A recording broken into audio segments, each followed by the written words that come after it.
aliens haven't been attacking New Jersey and New York. If you see the thumbnail, they haven't been.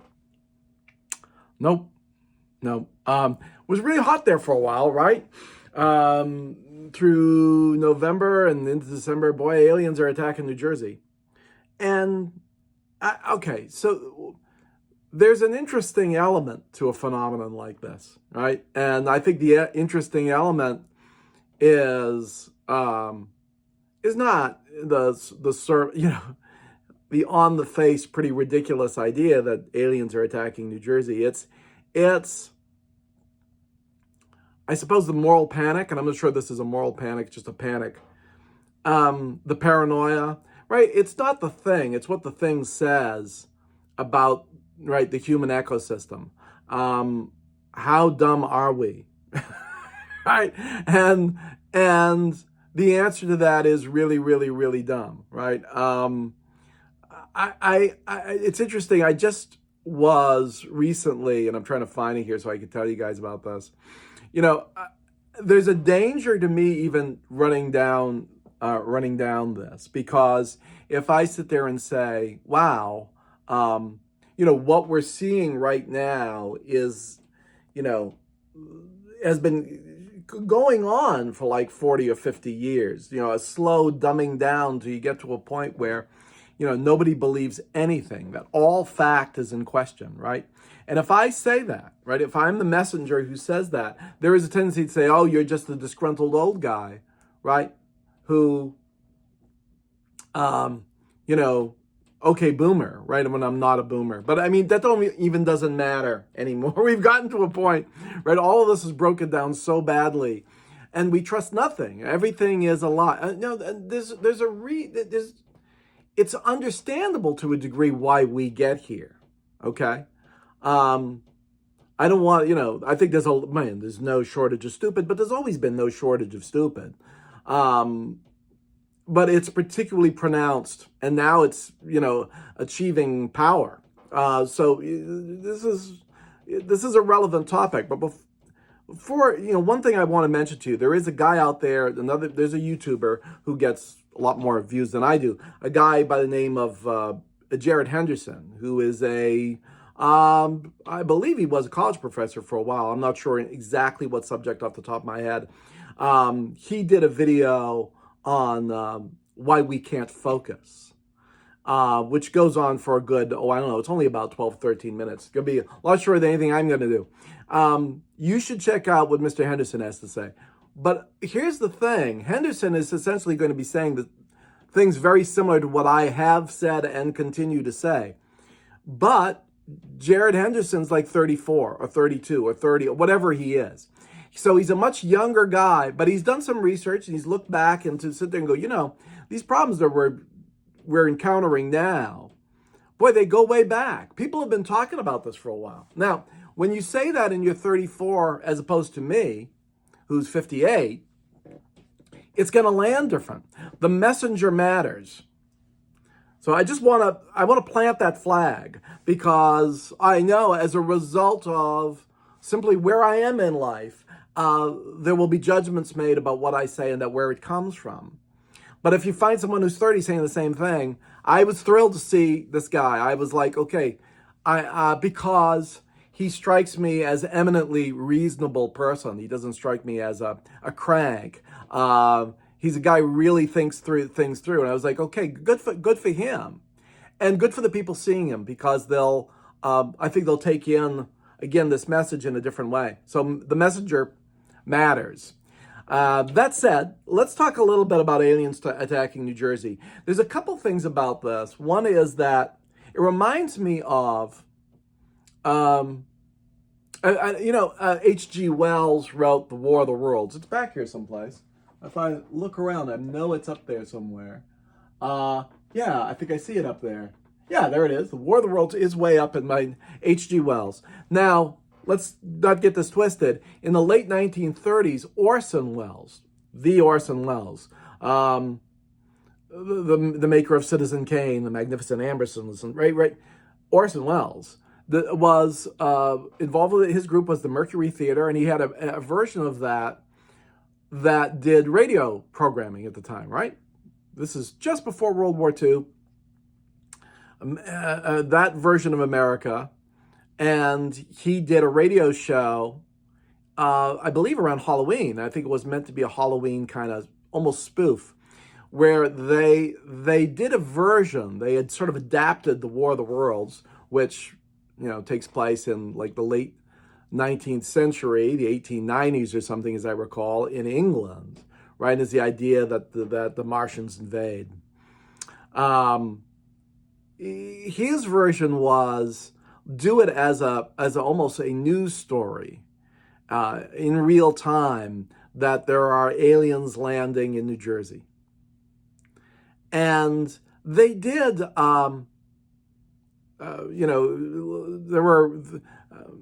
said at the beginning, this is a spoof. This is our idea of, doing something spooky on Halloween, all this sort of stuff. So they made the proper announcements. And as the show went on, it was good enough programming. There were a lot of people in New Jersey who bought it. There are stories of people going out saying they saw things. Sure, they saw things. Guys with their guns are going out there and they're going to get the aliens.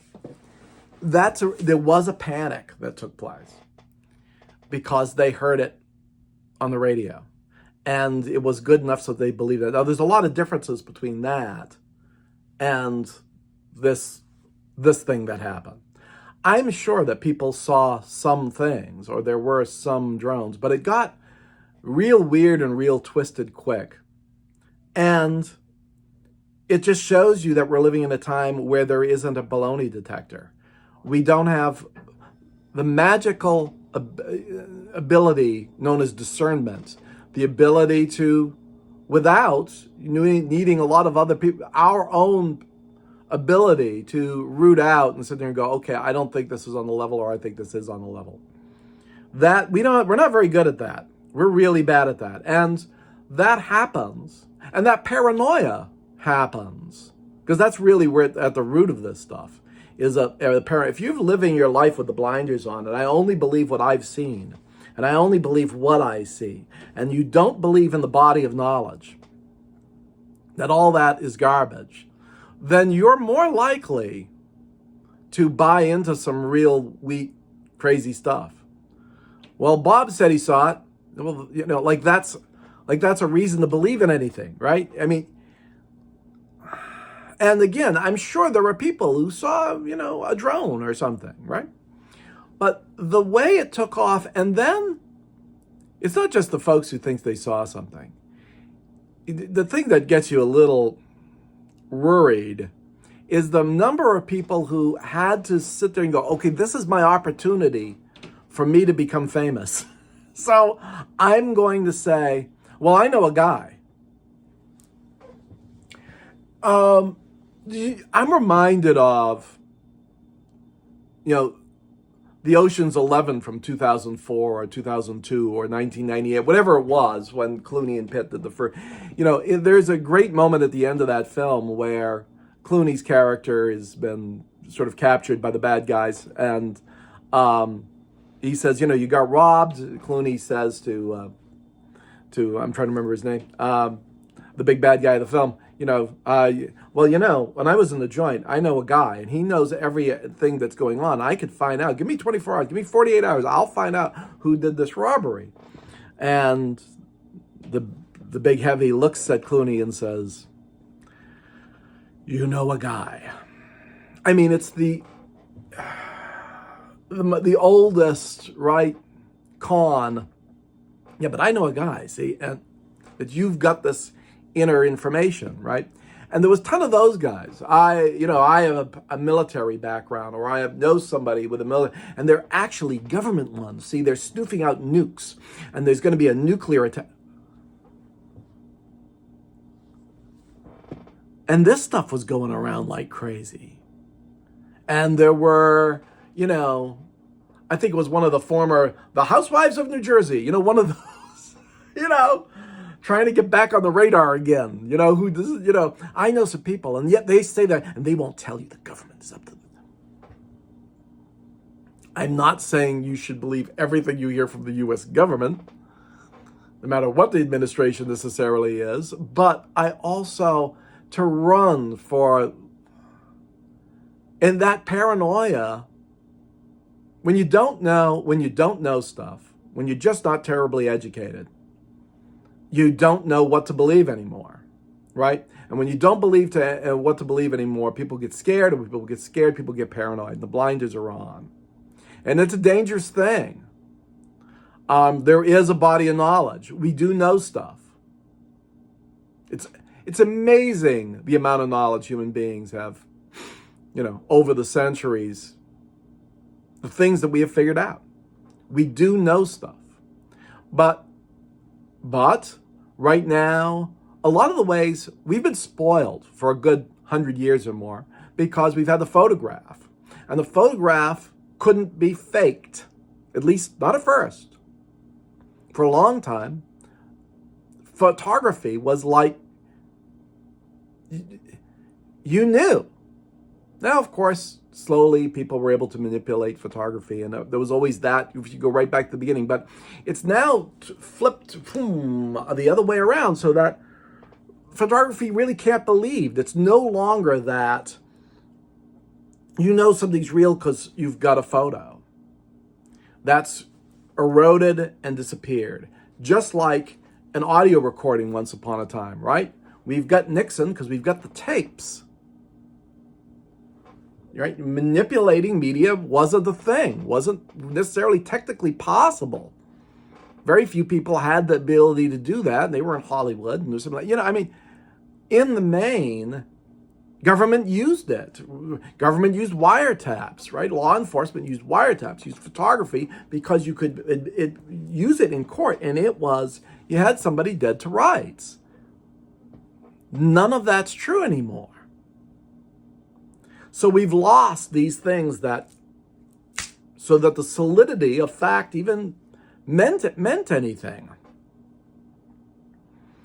And so that's a tremendous weakening that people have in, can I believe what I'm seeing and what I'm hearing? Okay.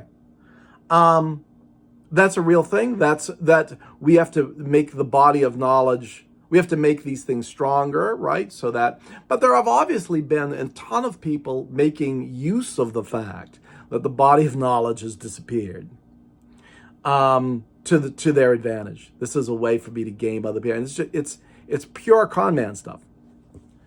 And what's sad is the people are so paranoid and so dumb that they'll buy it. They'll buy anything. Rather, the minute they get told something is factual, that's a reason to not believe it. Okay? How do we know? Right? Here's the thing, though. The body of knowledge, which is now being destroyed left and right, that's not sustainable. There is a bedrock, and there is a bedrock of truth down there. And how would you know? How would you know what the bedrock is? I mean, can we do anything maybe this is a better question. Can we do anything by ourselves? Not really. We are dependent on technology and on the knowledge that came before us. We can do practically nothing without it. If the technology went away tomorrow, we would be screwed. We can't do it. We can do practically nothing. So all the things that we could do are because there's fact and there's knowledge and there's things that we've learned. In fact, I'm talking to you through this device, a device that I couldn't make. I'm just a user. I can't, right? Can you make a phone? Can you build the internet from scratch? But let's use a thought example. Let's use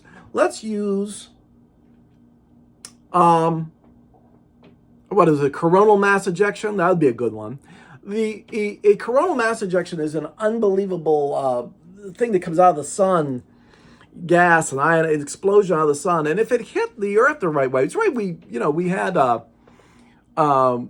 there's solar wind and there's solar weather. It's why we had there were some injections and they hit the Earth just the right way, and so we were able to see a lot more of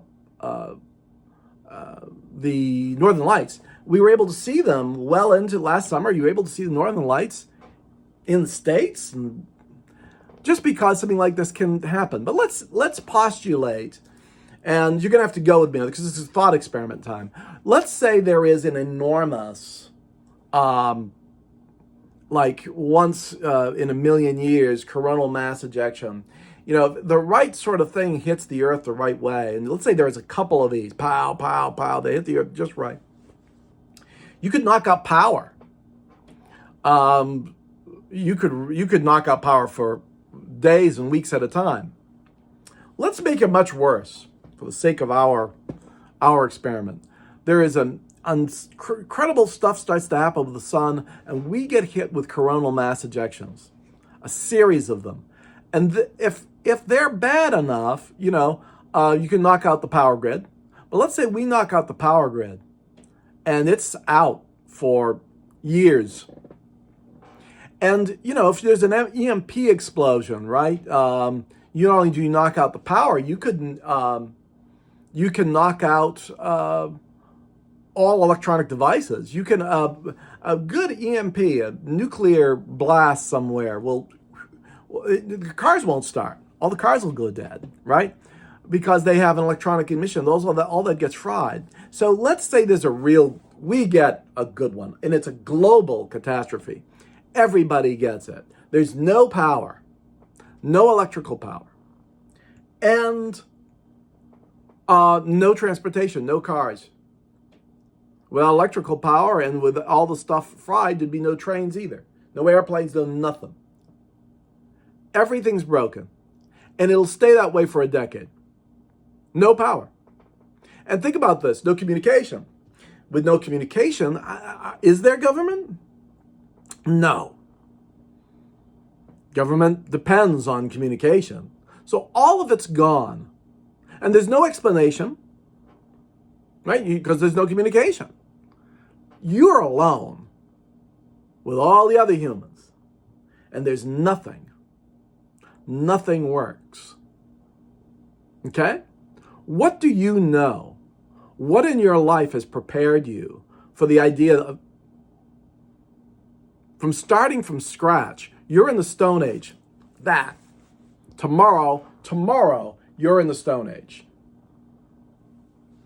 If you're in a city, right, we know what happens because we have the experiment of, say, blackouts. People will last for hours, and if word starts to trickle in, maybe a day or so, and then, but boy, it's a little dicey there, right? When society sort of stops and fails.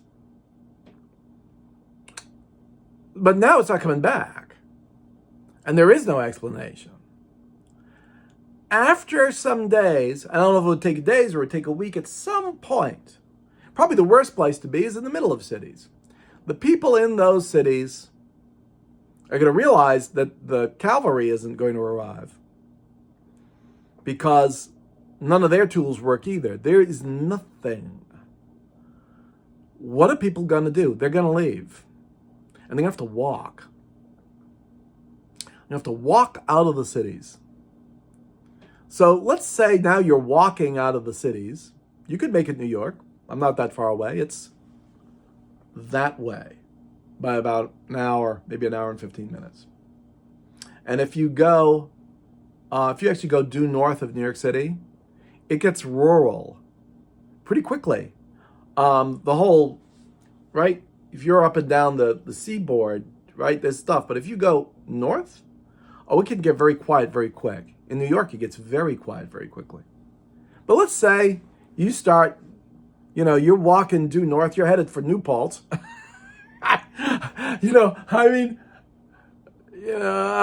people are, hanging out, munching on box bugs, lizards, and leaves. You start heading due north because you've got to when are you able to survive? Because you have to go a ways. Let's say there's millions of other people doing the same thing. So you got to somehow avoid all that. They don't have anything either. They're probably going to want whatever you have. If you get food, there's no, if it's this time of year, great, because it's 27 degrees. How are you going to stay warm? I mean, you're not going to make it. And the truth is, millions and millions of people would die very quickly.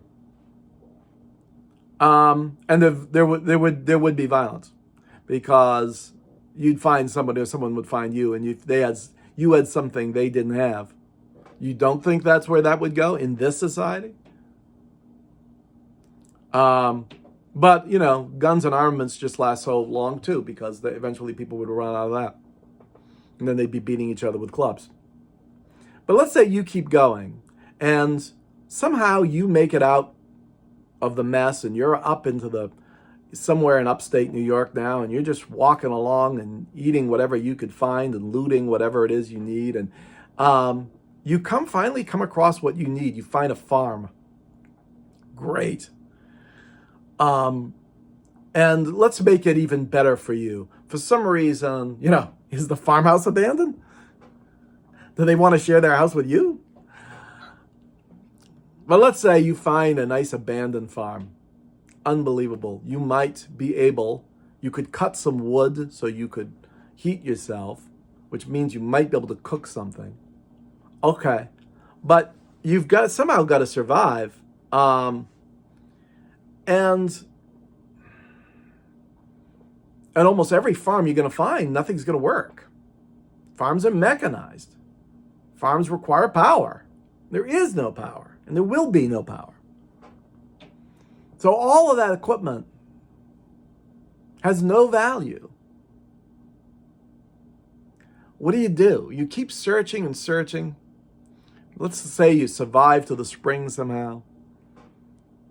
Okay, and you're looking around anywhere you could find, in the barns or whatever, to find the one thing you need to survive. And assuming that there's farm animals here, there's actually some oxen, there's some horses, and you've managed to keep them going. There's enough feed to keep them going, but you're going to run out. You're going to need to grow everything from scratch.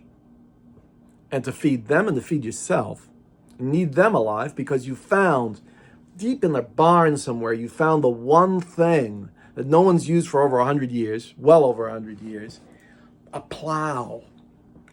Not a mechanized plow, the old-fashioned kind. Someone's got one stuck up on a rafter somewhere. Like, take that down. And then you get the animals out and you find out how to attach all that to them and so forth. And then you could furrow ground in the spring. Great. And there are some seeds. And that's going to be interesting. Do you know how to grow corn? Do you know how to leave one plot of land fallow? Because otherwise you'll just ruin the land. Do you know any of that? Because you're going to have to. There's no internet to tell you. You're going to have to figure that out on your own. And do you know which seeds to plant and at what time of year? And do you know, when that something actually, let's say something actually grows, do you know which part to eat and which part is poison? Do you know that? You don't. But you have found the bottom line of the beginning of civilization again. Civilization begins essentially with the plow. Go back to Egypt. When they figured out the plow, they could feed masses of people, population exploded, and you got granaries and you learned how to store food, right? The basis of all of it is the humble plow. But the plow is the beginning of the body of knowledge. That's where it all begins. And because you have the plow, again, you could grow food, you could store food, you can learn to make pots, right? You can do all of the things that you would have to do to survive and remake society Play a good game of civilization. Play some civilization. You've got to build society, all the bits of knowledge that have to be built. All right, and eventually you could come up with stuff like paper, and then you could come up with writing, and so that you can, not only do you know it, you could pass it on to another group of people, right? So there is such a thing as the body of knowledge. We depend on it. We do stand on the shoulders of other people. So there is fact, there is stuff. And if all the power went out tomorrow, boy, you'd find out quick, right? That there is a body of knowledge. There is stuff that you could trust. And it isn't just stuff that you've personally experienced. Did you see the guys recently who, I may have mentioned this before, right around the holidays, there were some cats who, flat earthers, and they brought them, a pastor, amazing to me, but a pastor brought these guys who had a lot of money, brought these guys down to the South Pole because they were convinced that the sun wouldn't just spin in the sky, it would set like it does every place else because the earth's flat, right? And, the sun spun around the sky. And then and only then, one of the flat earthers made a statement and said, yes, I saw what I saw. He was immediately, of course, denounced by other flat earthers because he had been bought and he was clearly a traitor to the cause. You got to be smarter than that. And our society needs to be vastly smarter than that. We do know tons of stuff. Here's the key. You've got to be able to tell the real from what you're being lied to. And I think one of the problems, because of the paranoia, because of the dumbing down that we've been talking about, we've gotten to a point now where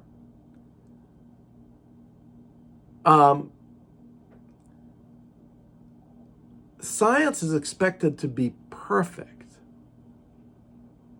If what they've been told isn't exactly 100% perfect right all the time, then it should be thrown out. It's obviously garbage. That's the point we've reached, and that's real. Talk about dumb. That's really dumb. Science does not claim to be 100% perfection. It's an evolving thing all the time, right? But you can rely on, if I drop a hammer, I don't have to watch the hammer to know that the hammer falls. Well, gravity's just a theory. Well, okay, jump off a cliff. See how it works. We're beyond theory here. There are knowable things. We know, and you do it all the time. We all depend on this knowledge all the time. So picking it apart, I'm being lied to. They're all lying to us. Because it's not perfect. Would we apply that to, say, our religion? Obviously we don't. We give that an enormous pass. It can say whatever it wants because it's an act of faith. So that's kind of a ridiculous thing. What kind of standards are we talking about here? So that's what I want to talk to you guys about. I want to talk to you, or I want you to, not so much I have talked about. The takeaway is, I think you have to be observant. Watch the stuff going on out there. And we live in a time with no integrity. There's people have no personal integrity. If we had personal integrity, we wouldn't be in this situation. And this is really a pox on all your houses sort of argument. I'm not blaming purely the right for this. The right is running for this bad stuff. But the left failed repeatedly because it didn't hold anyone to account. Legal system wouldn't enforce law. And if you don't enforce law, you don't have law. Couldn't bring themselves to enforce law. You can go on and on about, various institutions that needed to step up. Journalism sit there and go, truth, we don't know, there's no truth. It's just, well, people say this, and people say that, so, they're all equal.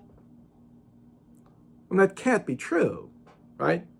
There is knowledge. There is a body of knowledge. And integrity demands that you adhere to that.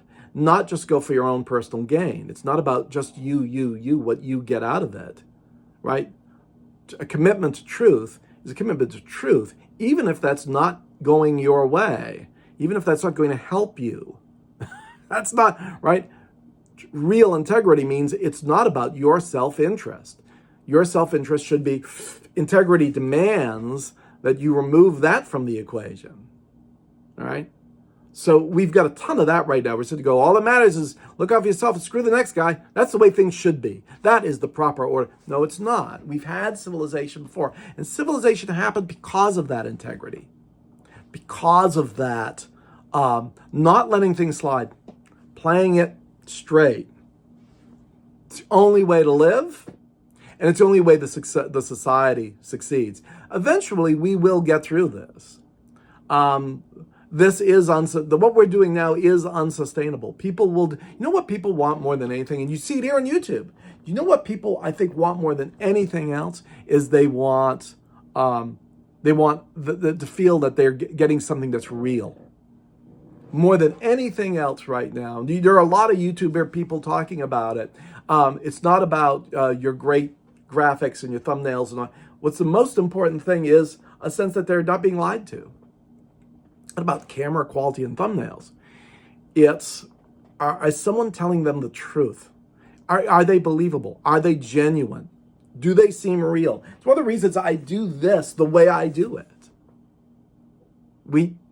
The thing we need more than anything else is just people, you could disagree, all right? There's room for disagreement, plenty of room. You could say, oh, Dave, you're full of it. It's fine. But at least you sit there and go, I don't think he's overtly going out of his way to manipulate other people, make things up. He's simply telling the truth as he sees it. That's all any of us can do. But at least there's that. And I think people want that. I think people want to hear something that I think people in this artificial world, people are increasingly craving the real. So consider that. Consider the real. Consider the body of knowledge. And it's a thing to lean into more and more, particularly at a time where it's really going the other way. Can't last. Won't last. Will collapse on itself. Stupid will eventually. Now, I don't think it's easy. I think it's going to be real tough. And I think with it's going to be very hard for us to rebuild a body of knowledge in a time where things can be manipulated so easily. We're dealing with AI and we're dealing with all that too, right? Which will skew things further. Social media skews things further, all right? So we're increasingly going to have to tamp that down. I think we've done that drug long enough and realize, okay, that's not helping us. I think there'll be less of that, and the influence of that will start to, and we'll get beyond that. That's the next thing we've got to be on the lookout for and working on.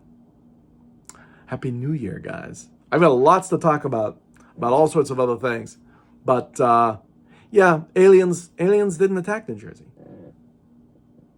No, the drones weren't, they're nuclear sniffing because there's going to be an attack.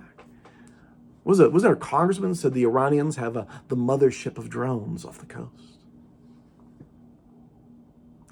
Look, did any of it happen? Is anyone talking about it now?